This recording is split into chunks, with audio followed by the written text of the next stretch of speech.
everybody, Mary here. So today we're going to do the final video in the work from home employment series. And actually it doesn't have anything to do with employment, but rather the work if you are a 1099 independent contractor, or if you're looking to be a freelancer and proposing your services to a prospective client, how would you go about doing that? And I have a few tips that I'd like to share about how you can package yourself and market your services, but also where you can find this kind of opportunity where you are looking for sales and pitching those prospective companies. Stay tuned and subscribe below and click the little bell so you don't miss out on any videos that we do. That said, just a quick reminder, if you are looking for a situation where you love your job or you want to do a job and be employed by a company, still retain benefits, paid time off, maybe even get retirement, all that good stuff, but the only difference is that you want to do it from your home or any location not in the office, this is not the video for you. We talk about that stuff a bit in the other videos in this playlist, so please check them out.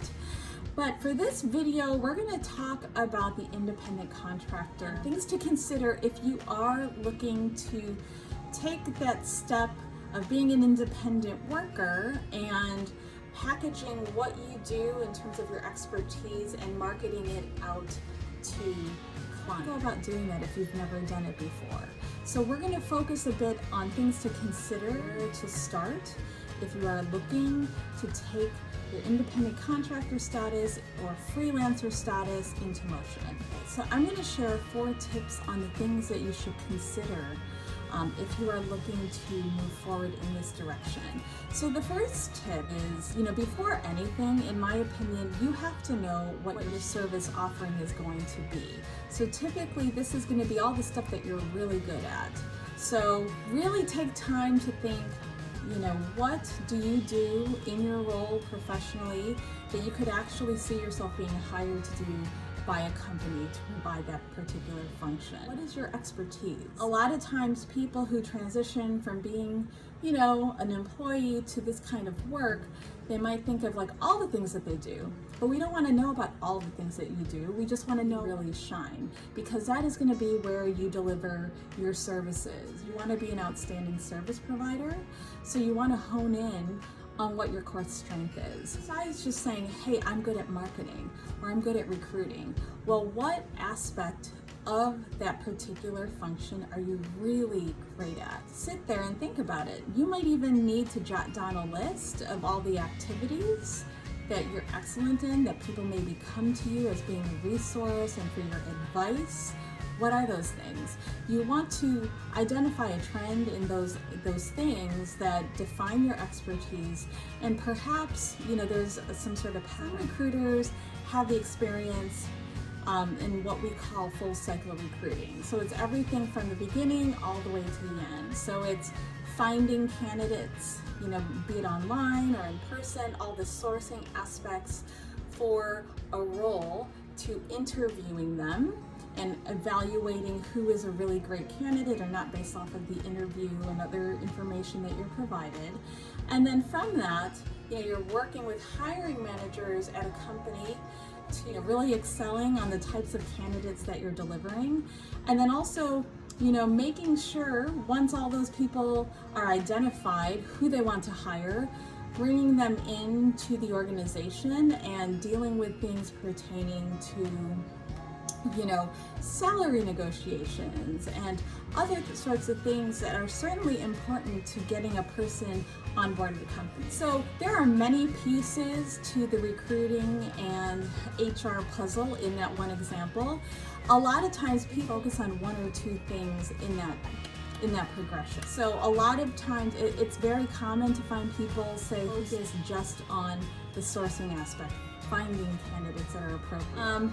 It may not always be like that, but it is helpful to get an understanding of where your strengths are, because as a service provider, as a vendor that you're becoming, you really want to be on your A game.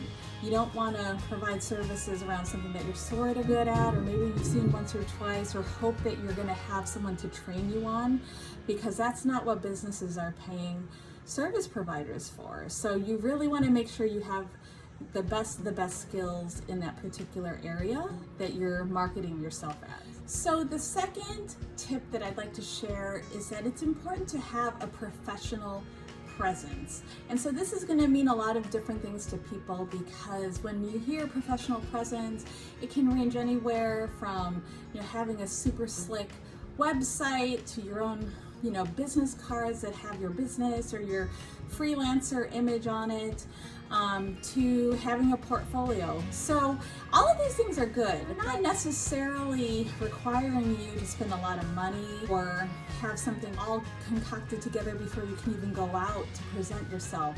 But really, it's going to be a mix of different things that will add to your credibility.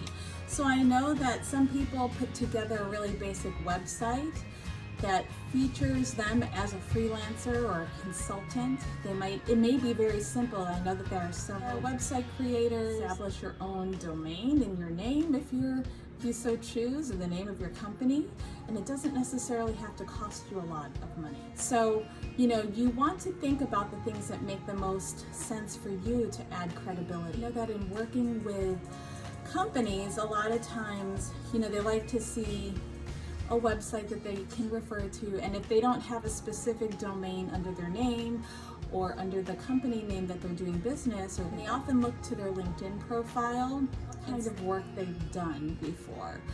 A word of advice around the LinkedIn profile: certainly you can have your own employment on there if you are working currently as a W-2 employee, but you can also add a concurrent, you know, line about you freelancing or having your own consultancy, and just a summary of the types of services that you provide. Plenty of people do it.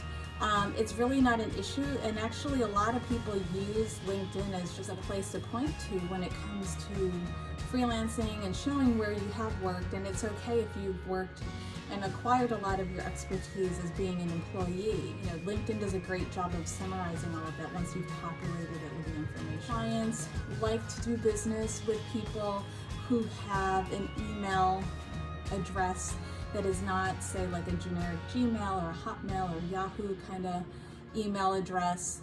You know, they want it to be like marydespe.com. You know, I have one that is info@mkdespe.com.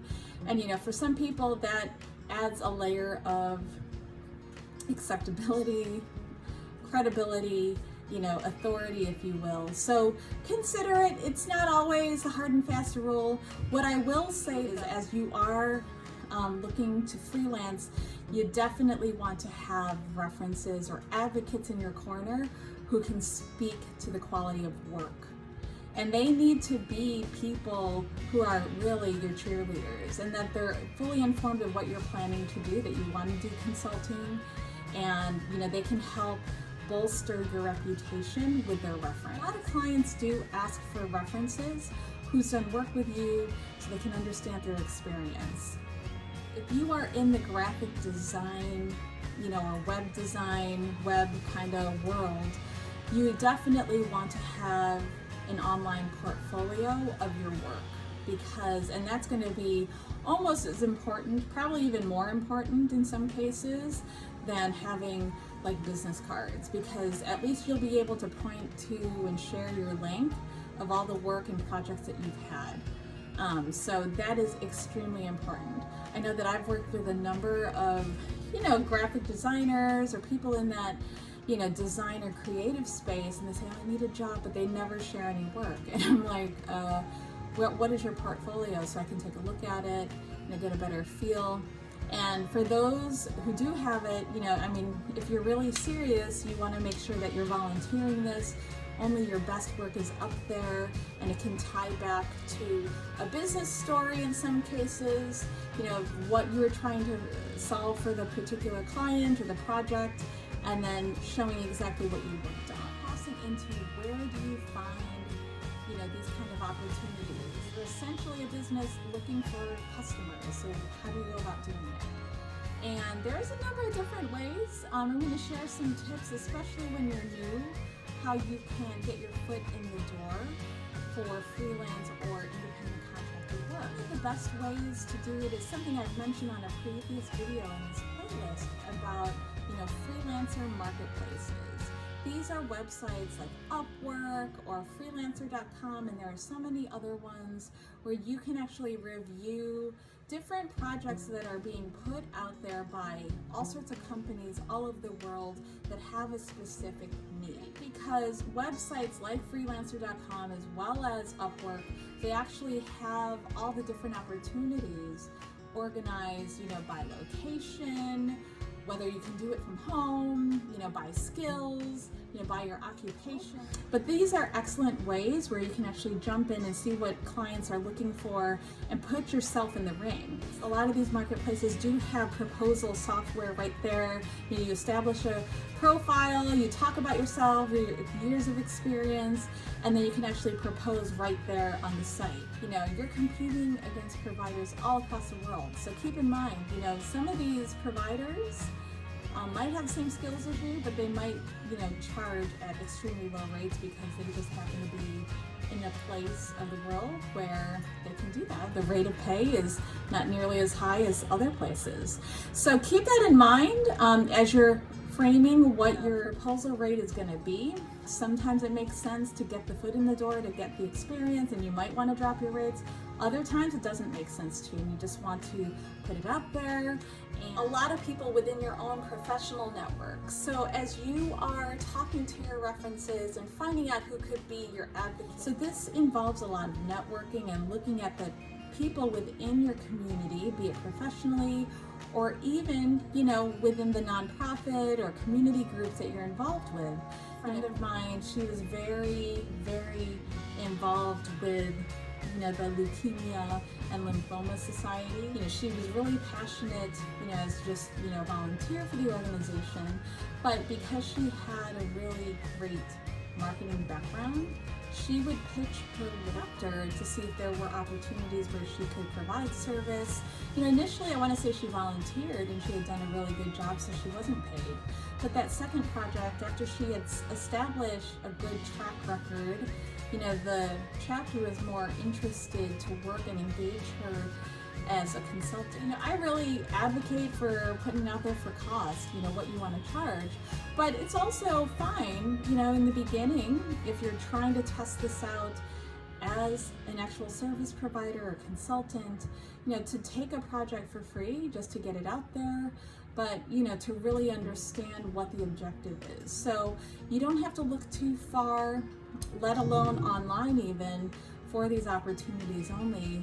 They could even just be, wherever you're spending your time outside of work. So the last tip that I want to share, if you're pitching companies on the services that you're offering, is the sales mentality and being ready for it. If you're an employee and you're not in a sales role, transitioning over to a freelancer type of situation can be a little difficult because a lot of times we're conditioned, that sales is this really quick process of like, hey, I'm gonna make a pitch to you, please accept it.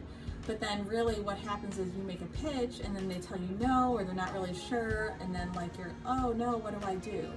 Sales is a conversation and it's an ongoing dialogue. So that's probably the one thing when you start to transition to this work that you're gonna have to get used to. You're gonna hear a lot more no's than you do yeses.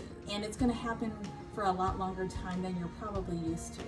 So know that no's are a way of life and it's an opportunity for more information and not to put yourself under so much pressure to make sure that you secure a sale after one conversation. A lot of times it doesn't happen that way. A lot of times it's just the continuation of continuing the dialogue about services that you can provide. Push the conversation forward for more dialogue, because the more touches that you have and more interactions that keep going on, you can push the conversation to a yes. The biggest thing, especially in the beginning, don't get discouraged if you get a lot of no's or people are not really sure what to do with it. What has been your experience? What has been helpful? Feel free to comment below. I love comments. I try to respond to them when I do see them. But until then, guys, we're gonna leave it there and we will see you next week. All right, take care. Bye.